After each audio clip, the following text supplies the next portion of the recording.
Estamos de regreso en esta primera emisión. Muchísimas gracias porque se mantiene en la señal de Canal 7. Tenemos un invitado especial el día de hoy para abordar temas muy importantes que están actualmente afectando a nuestro San Luis Potosí. Le damos la bienvenida al doctor Jonathan Abraham Quintero García, quien es presidente también del Consejo Hídrico Estatal. Bienvenido. Muchas gracias por la invitación y por este espacio para el Consejo y para su servidor. Muchísimas gracias. Y justamente lo que mencionaba, hay temas importantes que se están registrando en San Luis Potosí que han causado revuelo entre la población, entre las mismas autoridades, incluso una lucha entre personas en redes sociales de que defienden el agua de la Huasteca Potosina, también en Nuevo León, que se enojaron muchísimo con las declaraciones del gobernador del estado, con este proyecto de Monterrey 6 que se busca retomar, precisamente para dar y otorgar agua a la gente del estado vecino. Que nos puedas platicar un poquito en qué va, cómo va esta situación, cómo la ves desde el Consejo Hídrico Estatal y qué es lo que está pasando actualmente. Claro, primero que nada recordar, nosotros como Consejo Hídrico somos un organismo ciudadano.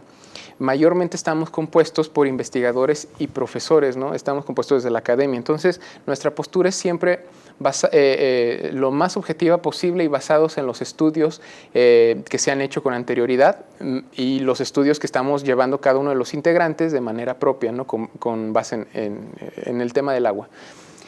En este sentido, todas nuestras posturas, todo lo que hemos expuesto está basado en estos estudios. El tema del proyecto del trasvase Monterrey 6, hay que recordar que se planteó desde el mes de septiembre del año 2014, es decir, es un proyecto ya obsoleto, ya tiene bastantes años y que en su tiempo no fue aceptado, ¿no? Por distintas razones, sobre todo cuestiones jurídicas y legales, ¿no? Sin embargo, esto también tiene otras vertientes que no suelen ser tomadas o estudiadas, ¿no? Que son más de corte ambiental, social, cultural y económico, y es donde tienen gran impacto este tipo de proyectos. Recientemente surgió otra vez la inquietud y este revuelo por el tema del proyecto de trasvase Monterrey 6, porque surgió en el contexto de una mañanera, ¿no? con el presidente Andrés Manuel López Obrador, donde se le pregunta y él, si bien no lo da como por hecho, lo deja libre, ¿no? Lo dejó un poco libre diciendo que era cosa de que se pusieran de acuerdo los gobernadores. En ese sentido, sí prendió las alarmas y las luces amarillas, ¿no? Para el estado de San Luis, porque recordemos que estamos en una etapa, en un estado de crisis actual, que no es la única que hemos tenido, pero en un tema de crisis fuerte, profunda, muy arraigada. Y entonces eso fue lo que detonó, ¿no? en el sector académico y en el sector social y comunitario, sobre todo en la región huasteca, porque es la región donde la que puede resultar con graves e irreversibles problemas, ¿no? Ahora sí, desde el Consejo y de acuerdo a los estudios que hemos estado revisando, se puede ver claramente todo tipo de proyecto de trasvase de este tipo, llámese Realito, Monterrey 6, todos los que existen. No hay un solo proyecto de trasvase documentado exitoso. Todos este tipo de proyectos tienen alto impacto ambiental, social, cultural, etcétera, y tienen impactos fuertes, desplazamientos de comunidades enteras porque les quitan el recurso para llevarlos de un lado a otro, deterioro, degradación ambiental, ¿no? Porque le cambian toda la naturaleza ecosistémica y la biodiversidad cambia totalmente al momento de extraer agua de un sitio a otro. Y todo para seguir solventando y sustentando la actividad industrial. Entonces, si uno revisa el plan de manejo de Monterrey, que está proyectado hasta 2050, ya contempla el plan de llevar agua desde el río Pánuco de la región huasteca hasta la zona metropolitana de Monterrey. Lo malo del tipo de gestión que tiene y del tipo de modelo de desarrollo económico como el de Nuevo León, igual que el nuestro, solamente que ahí es mayor, apostarle por la industria es un modelo altamente insostenible, porque es un pozo sin fondo. Es decir, estar llevando agua de la región huasteca con todos los impactos que eso implica para todas las comunidades de aquel lado en materia ambiental, social, cultural, económica y demás, hasta Monterrey, no va a bastar jamás, porque no tienen su plan. Si tú revisas este plan, no tienen un plan de gestión ambiental e hídrica viable y sostenible, porque se le apuesta a un desarrollo económico creciente y sin fin. ¿me explico? Okay. Entonces siempre se va a tratar de estar extrayendo agua y si no es de San Luis cuando se acabe el río, va a ser de otro lado y a ver cómo le hacemos, ¿no?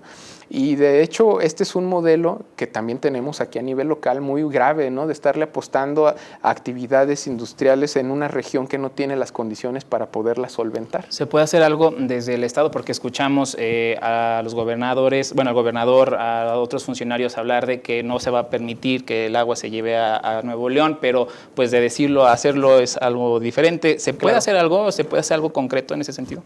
Claro, o sea, se pueden hacer bastantes medidas, se pueden generar bastantes medidas de distintas áreas, legales y legislativas, a través de la implementación de políticas públicas que protejan nuestros recursos a nivel estatal. Y, ¿por qué no? También proponerlo a nivel federal, ¿verdad? Pero a nivel estatal se puede hacer. Mediante el decreto de la protección del recurso del agua estatal y de áreas naturales protegidas estatales también. Por ese lado. Esto va a traer, esto puede tener alcances a largo plazo para bien o para mal en el caso de que se haga o no el proyecto. Pensémoslo de esta forma. ¿Cuál es la principal actividad de la que vive la región huasteca? Es el turismo, ¿no? Y la agricultura. Sin agua y la ganadería. No se puede hacer ninguna de las tres. Por el contrario, se van a deteriorar los ecosistemas y puede tener un impacto fuerte para las actividades principales de las cuales se solventa la región huasteca, ¿no? Entonces, sí es de pensarse ese tipo de proyectos, cosa que la verdad nos extrañó viniendo del presidente, porque de hecho este tipo de proyectos, cualquier persona puede buscar algún estudio sobre proyectos de trasvase en Latinoamérica, México, México, y se van a dar cuenta que todos inciden en los mismos problemas, absolutamente, no tienen ningún beneficio económico, porque los únicos que se suelen ver beneficiados con este tipo de proyectos son las grandes industrias, ya sean nacionales o transnacionales. Nos hablabas que hay un impacto ambiental, un social, un cultural, si se llega a determinar este proyecto de Monterrey 6, que nos puede detallar un poquito más en qué van estos impactos, para que la gente también lo sepa y no nada más se quede en que hay un impacto. Bueno, en el impacto ambiental, por ejemplo, vamos a empezar con pérdida de la biodiversidad y el equilibrio de los ecosistemas de donde se extrae el agua, es decir, donde quitamos el agua para llevarla a otro lado. ¿Por qué? Porque los ríos y los ecosistemas tienen una función y una razón de ser natural. Regulan los microclimas, la fauna, etc. Eso a nivel ambiental, y eso va a repercutir en cadena en otros aspectos. En la cuestión económica es lo que te comentaba, la región huasteca vive de esas tres actividades mayormente, y al momento de que les cambias todo lo ecosistémico, las actividades va a recaer en las actividades abruptamente. En la cuestión social, en el tema de seguridad y de salud, cuando se le quita a una comunidad el agua y se parcializa, es decir, se le da prioridad a otras actividades o a ciertos sectores y no a la población, empiezas a generar conflictos y luchas por el agua. En ese sentido, se empieza a generar un conflicto que puede repercutir en la seguridad de las comunidades y de la zona y de la región. También en la cuestión de salud, sabemos que el agua es vital para las necesidades básicas, pero en el momento, nosotros ya lo estamos viviendo con los tandeos, ¿no? Unas zonas más fuertes que otras. Entonces, existe un deterioro, un alto índice de riesgo y vulnerabilidad en el deterioro de la calidad de vida y de salud de las personas, eso en la cuestión social, ¿no? La seguridad y la salud principalmente. Y eso también repercute en la salud mental, ¿no? En el estrés. Son pequeños indicadores que normalmente no se toman en cuenta desde el ámbito gubernamental, pero que nosotros como investigadores lo tomamos perfectamente en cuenta, y hay un impacto en la salud mental y física de las personas cuando no hay agua o existe esta carencia. ¿Qué otros impactos te puedo decir? Culturales también, ¿no? El agua repercute bastante en usos y costumbres de la región huasteca. Al momento de que hay un decremento de líquido, pues también, ¿no? Existen afectaciones existen rezagos en los ámbitos culturales. Podemos decir que el problema se agudiza, porque tampoco hay que dejar de lado que se está viviendo, como lo mencionabas al inicio, una crisis hídrica en San Luis Potosí, al menos en la zona metropolitana, y bueno, también en otros municipios, ¿no? Se agudiza esta problemática tomando en cuenta ya estos dos factores. Por supuesto que sí. Y es importante decirlo, normalmente se justifican este tipo de proyectos, y particularmente el Monterrey 6, diciendo que la Huasteca tiene suficiente agua. no se toman en cuenta, y es algo que hemos hecho nosotros reiteradamente en observaciones, lo hizo el Colegio de San Luis, su Observatorio Ambiental, y el Grupo Universitario del Agua de la Universidad Autónoma de San Luis Potosí. No se toman en cuenta las variaciones, porque la Huasteca no es que tenga agua todo el tiempo, hay altas y bajas como en todos lados, ¿no?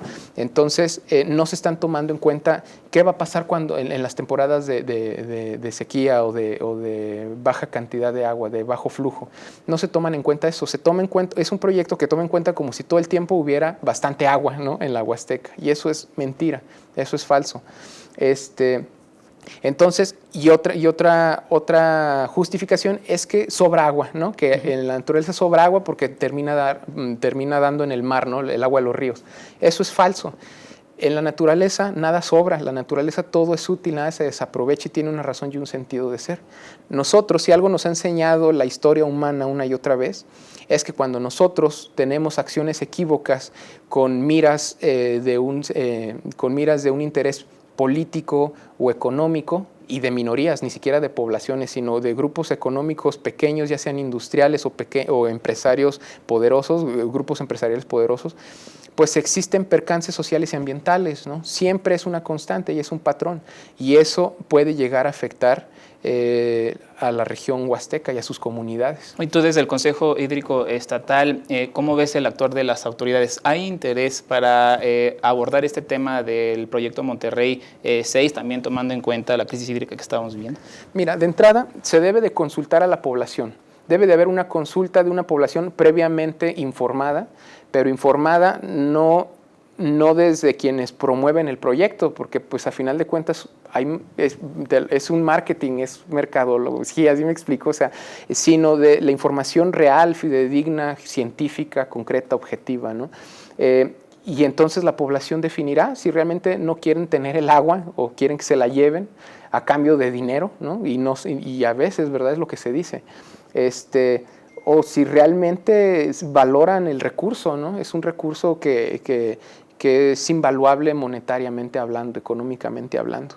Entonces, ¿qué es lo que nosotros desde el Consejo definimos? Mejores gestiones locales del agua, incluyendo a nosotros como Estado, nosotros como zona metropolitana y capital, pero también de Nuevo León y de todos los estados, deberían de tener planes de gestiones sostenibles. Todos los planes de gestión, incluyendo el nuestro, están enfocados en de dónde traer más agua. Ninguno se enfoca en cómo hacer para ya no tener que estar extrayendo agua, ¿me explico? Cómo disminuir la demanda. Entonces, sí hay que tener estos cambios de paradigmas, implementar nuevas tecnologías que impliquen un cambio que no le apueste a actividades de alta extracción, y sobre todo, sí, también los cambios culturales de la sociedad, pero sinceramente donde más se va el gasto del agua es en rezagos infraestructurales, es por estas actividades de alta demanda, porque anteponemos el recurso siempre ante los intereses económicos, ¿no? Sí, te pregunto porque justamente hay más problemas aparte del proyecto de Monterrey 6 o el tema de lo que ya estábamos comentando en esos momentos. Están también las infraestructuras hidráulicas que están fallando actualmente y que esto ha llevado a la crisis hídrica de San Luis Potosí. ¿Cuál es el panorama que ves para todo el territorio potosino en estos próximos años o en estos próximos meses? Mira, te voy a poner un ejemplo. La región huasteca ahorita está lidiando con esa lucha, ¿no?, para que un megaproyecto que es sello sello de gobiernos neoliberales que normalmente suelen apoyar más a la industria, la cuestión económica, y de grupos pequeños sobre el interés por encima del bienestar social. Pero también aquí en San Luis tenemos la industria pesada de manufacturera, ¿no?, y la agroindustria, que es son las que mayormente consumen agua en San Luis, y le seguimos apostando por eso, ¿no?, siendo que estamos en un semidesierto de lo que más carece es de agua. Y si nos vamos al altiplano es exactamente lo mismo, pero con la industria minera, ¿no? Entonces, ¿qué tenemos? Tenemos patrones que se van repitiendo y que tienen afectaciones en la disponibilidad del recurso hídrico, afectaciones ambientales por la alta extracción del recurso, y y bueno, no tenemos el desarrollo económico, pues está en el discurso meramente, ¿no? Okay. Estamos muy agradecidos con el doctor Jonathan Quintero García, presidente del Consejo Hídrico Estatal aquí en San Luis Potosí. Las puertas de Canal 7 se quedan abiertas porque hay muchos temas que hay que abordar todavía. Claro, y bien complejos, pero agradecemos bastante el espacio para poder exponerle a la sociedad el problema de manera compleja. Pueden acercarse a nuestras redes sociales, nosotros ahí estamos publicando constantemente todo lo que las investigaciones, no solo nuestras, sino de la comunidad científica estatal. Muchísimas gracias, doctor, y por supuesto ahí en casa siga con nosotros porque aún tendremos temas importantes que abordar en esta primera emisión. Para que no le cambie de canal, regresamos.